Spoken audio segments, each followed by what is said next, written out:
Hello everyone, आप सभी का स्वागत है ओएल एक्सपर्ट पर। तो आज मैं रीजनिंग एबिलिटी में डिस्कस करने वाला हूँ डाइस पार्ट थर्ड।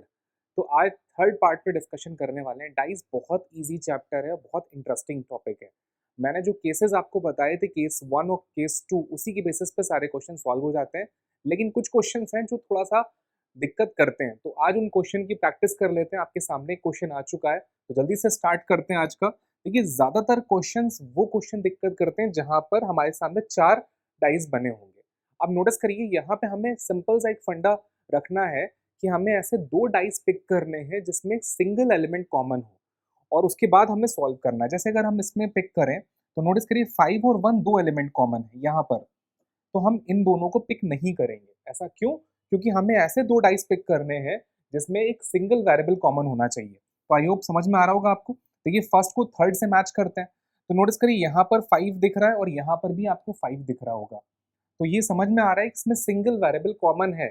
तो फर्स्ट और थर्ड को मैं रख सकता हूँ अपने पास। जरा देखते हैं फर्स्ट और थर्ड के थ्रू आंसर क्या बनेगा। देखिए, फर्स्ट के थ्रू आ रहा है 5 2 1, और थर्ड के थ्रू हमारे पास आएगा 5 6 4। ये बन गया। अब 5 को मैंने कट कर दिया। कौन सा नंबर जो ऐसा जो मिसिंग है, आप देख सकते हो। देखिए, 1 है, 2 है, 3 हमारा मिसिंग है। 3 यहाँ पर अवेलेबल लेकिन यहाँ पे नहीं है, तो 3 लिख दिया।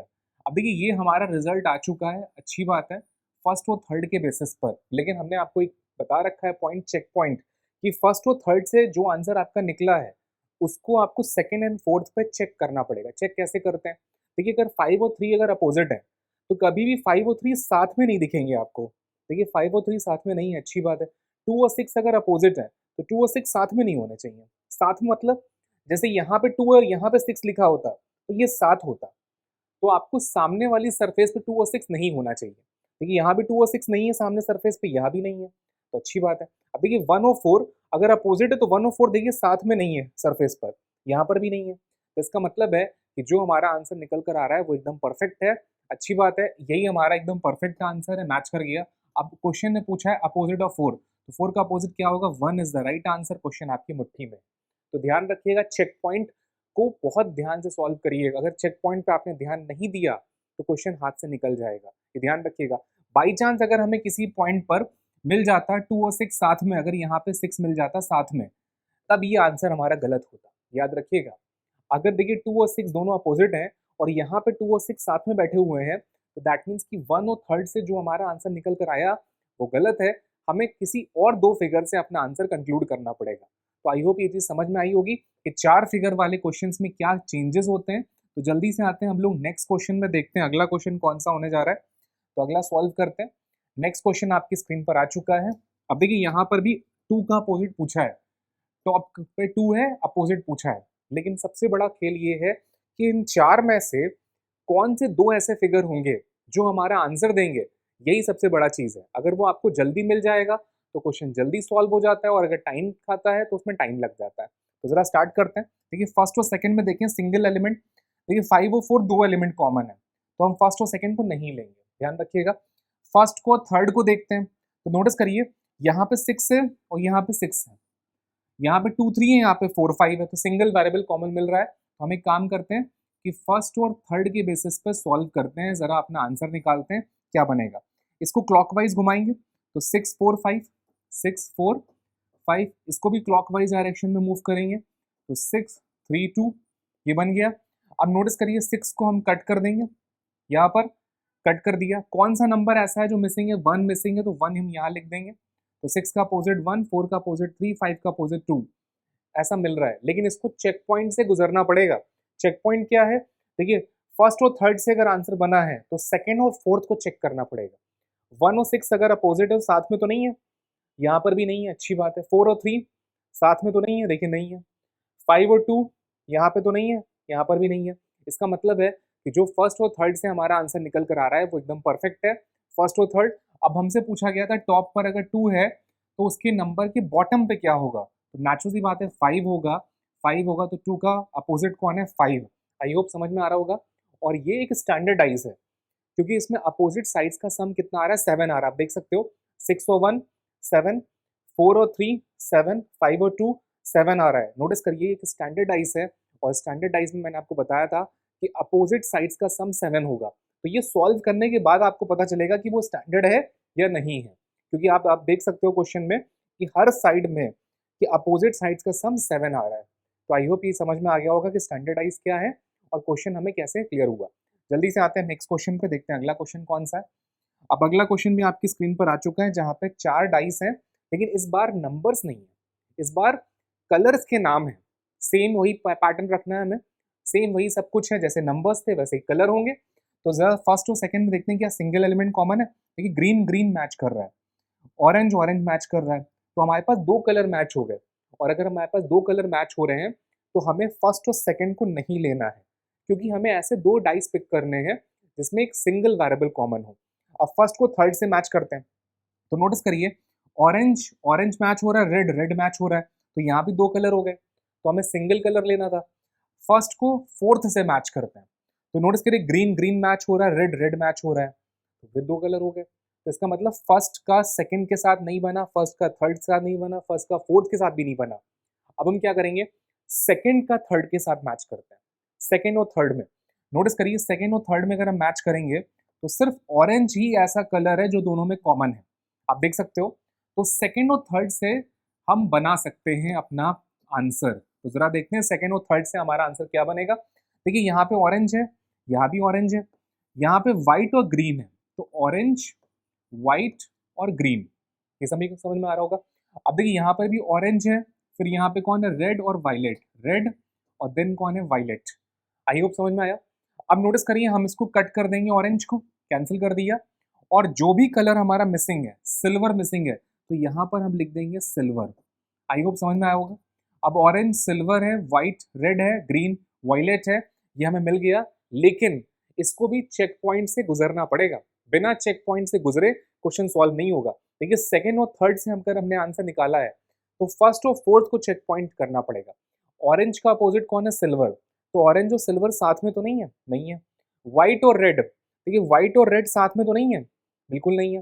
ग्रीन और वायलेट, अब देख ग्रीन और वायलेट साथ में तो नहीं है, बिल्कुल नहीं है। इसका मतलब है कि जो हमने आंसर निकाला है वो एकदम परफेक्ट है, उसमें कोई दिक्कत नहीं है। अब क्वेश्चन ने हमसे पूछा था ग्रीन का अपोजिट बता दीजिए, तो ग्रीन का अपोजिट कौन है, वायलेट है, तो आंसर आएगा D is the right answer. Question आपकी मुट्ठी में है। अब इसका आपको ध्यान रखना है कि किन 2 फिगर से आपका आंसर निकल रहा है, और जो आंसर निकल कर आ रहा है उसको बाकी 2 फिगर में फॉलो होना चाहिए। अगर वो फॉलो नहीं होगा तो वैलिड नहीं होगा आंसर, याद रखिएगा। मान लेते हैं कि अगर मेरे पास व्हाइट और रेड यहाँ पर दोनों साथ में होते, तो नोटिस करिए हमें सेकेंड और थर्ड के आंसर को एक्सेप्ट नहीं करना होता, फिर हम किसी और आंसर निकालते हैं, जैसे सेकेंड का फोर्थ के साथ आंसर निकालते हैं। तो ध्यान रखिएगा उन्हीं 2 फिगर्स को हमें एक्सेप्ट करना है जिसका आंसर बाकी के 2 फिगर्स को भी फॉलो करे। तो आई होप समझ में आया होगा। चलते हैं नेक्स्ट क्वेश्चन पे, देखते हैं अगला क्वेश्चन कौन सा है। अब अगला सॉल्व करिए, जल्दी से, स्पीड में सॉल्व करना है थोड़ा सा। आपसे पूछा गया है कि 3 का अपोजिट कौन होगा, ये क्वेश्चन पूछा गया है। अब जरा ध्यान से देखते हैं, फिर से वही करते हैं, फर्स्ट और सेकंड देखते हैं। देखिए 5 और 6 2 एलिमेंट कॉमन हो रहा है, 5 और 6, तो हमें इसको नहीं लेना है। फर्स्ट को थर्ड से मैच करते हैं, तो नोटिस करिए यहाँ पे 4 आ रहा है, यहाँ पर भी 4 आ रहा है, और यहाँ पे 5 6 है, वहाँ पे 2 1 है, तो ये काम चल जाएगा। तो हम काम ये करेंगे कि फर्स्ट को थर्ड के साथ मैच करते हैं और अपना आंसर बनाते हैं फर्स्ट और थर्ड से। अब देखिए 4 को मैं क्लॉकवाइज घुमाऊंगा तो 4 5 6 आएगा, 4 5 6, इसको भी मैं क्लॉकवाइज घुमाऊंगा तो कौन आएगा, 4 1 2 आएगा, लिख दिया। अब 4 को मारा कट, अच्छी बात है। कौन सा नंबर मिसिंग है, नेचुरल सी बात है 3 मिसिंग होगा। देखिए 3 यहाँ पे लिखा भी है और हमारे पास अभी 3 आया नहीं। अब देखिए फर्स्ट और थर्ड के बेसिस पर आंसर तो बन चुका है, लेकिन उस आंसर को हमें सेकंड और फोर्थ में चेक करना बाकी है। तो जरा चेक कर लेते हैं, 4 और 3 क्या साथ में तो नहीं है, देखो यहाँ पे भी नहीं है। 5 और 1 साथ में तो नहीं है, बिल्कुल नहीं है। 6 और 2 देखिए साथ में तो नहीं है, बिल्कुल नहीं है। 6 और 2, दैट मीन्स कि हमारा आंसर एकदम परफेक्ट है, सॉल्व हो चुका है। अब क्वेश्चन ने पूछा था 3 का अपोजिट बताइए, तो 3 का अपोजिट कौन होगा, 4 होगा, तो 4 इज द राइट आंसर। 3 का अपोजिट कौन है, 4 है। अब कई बार स्टूडेंट कहता है सर ये क्या स्टैंडर्डाइज है, देखिए स्टैंडर्डाइज में होता क्या है, अपोजिट साइड्स का सम 7 होता है। तो देखिए 4 और 3 तो 7 आ रहा है, लेकिन क्या 5 में 1 जोड़ने पे 7 बनता है, नहीं बनता। दैट मीन्स कि ये स्टैंडर्डाइज नहीं है, क्योंकि उसमें हर साइड के अपोजिट सरफेस का सम 7 होता है। यहाँ पे देखिए 5 का अपोजिट 1 है, तो ये इस बात का इंडिकेशन है कि ये स्टैंडर्डाइज नहीं हो सकता, ध्यान रखिएगा। तो अब आई होप ये समझ में आ चुका होगा कि नॉर्मल डाइस है, ऑर्डिनरी जिसको बोलते हैं, और आंसर क्या आ रहा है, 3 का अपोजिट कौन है, आंसर आ रहा है 4। तो जल्दी से आते हैं नेक्स्ट क्वेश्चन पे, देखते हैं अगला क्वेश्चन कौन सा होने जा रहा है। अब अगला क्वेश्चन सॉल्व करिए स्पीड में, क्वेश्चन आपकी स्क्रीन पर आ चुका होगा।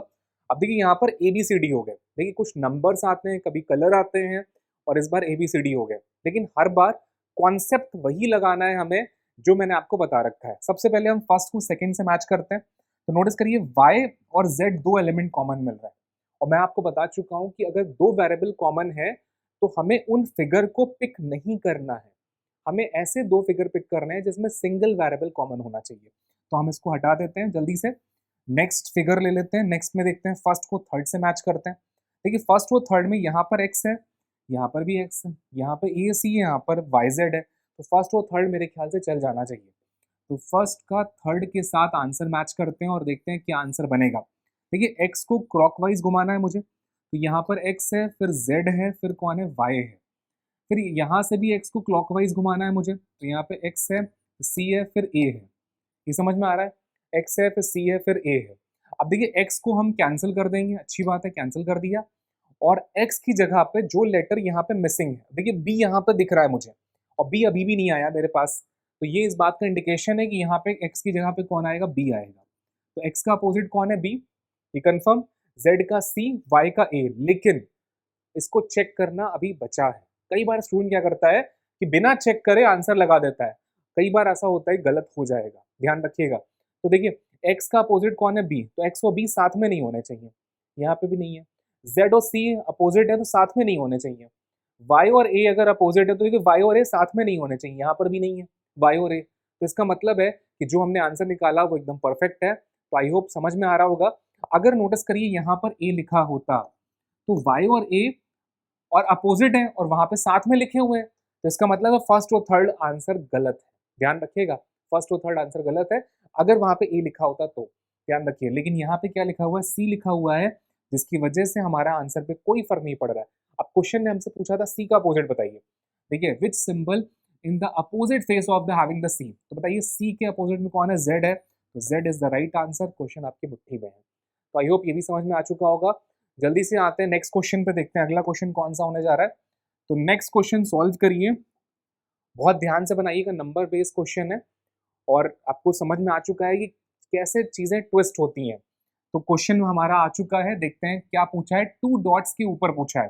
देखिए डॉट्स मतलब कि डॉट्स बनी होती है, जैसे आपका पासा होता है तो उसमें डॉट्स बनी होती है, तो यहाँ पे 2 डॉट्स हैं, 3 डॉट्स हैं, 5 है, इस तरह से मेंशन है नंबर्स डॉट्स की जगह पर। फर्स्ट और सेकंड में हमें देखना है कि क्या क्या एलिमेंट्स कॉमन हो रहे हैं। तो नोटिस करिए यहाँ पे 5 है, यहाँ भी 5 है, 4 और 6 है, यहाँ पे 2 और 3 है, तो फर्स्ट और सेकंड से ही हम बना सकते हैं। जरा देखते हैं आंसर बन रहा है हमारा। फर्स्ट और सेकंड के बेसिस पर हम लोग सॉल्व करने जा रहे हैं अपने आंसर को। तो इसको क्लॉकवाइज घुमाएंगे, तो 5 आता है, 3 आता है, 2 आता है, कंफर्म है। इसको क्लॉकवाइज घुमाते हैं तो 5 आएगा, 4 आएगा, 6 आएगा। आई होप समझ में आ रहा है। अब नोटिस करिए 5 को कट कर दिया, 5 को कट कर दिया, कट करने के बाद हमें करना क्या है, जो नंबर मिसिंग होगा, कौन सा नंबर मिसिंग है, 1 मिसिंग है, 1 हमने यहाँ लिख दिया। अब अपने आंसर को चेक करना मत भूलिएगा, 5 और 1 अगर अपोजिट है तो साथ में तो नहीं है, कहीं नहीं है। 4 और 3 अगर अपोजिट है तो साथ में तो नहीं है, 4 और 3 देख लीजिए, 2 और 6 नहीं है। तो ये इंडिकेशन है कि फर्स्ट और सेकंड से ही हमारा जो आंसर निकल कर आया वो थर्ड और फोर्थ फिगर को भी फॉलो कर रहा है। तो हमसे पूछा गया था 2 डॉट्स के अपोजिट कौन होगा, तो 2 के अपोजिट कौन आ रहा है, 6। तो आंसर क्या होगा, 6 is the right answer. Question आपकी मुट्ठी में। तो आई होप आज की क्लास समझ में आई होगी, और जितने क्वेश्चंस मैंने आज की क्लास में कराए हैं ये सारे क्वेश्चंस 4-4 बॉक्सेस पर हैं, और 4 बॉक्सेस में क्या नॉर्म्स होते हैं ये सारी चीज़ें आपको आज की क्लास में क्लियर हो गई होंगी। तो आज की क्लास में इतना ही रख रहे हैं, इसके आगे का जो पार्ट है उसको अगली क्लास में कवर करेंगे। आई होप आज की क्लास आपको अच्छी लगी होगी। Thank you.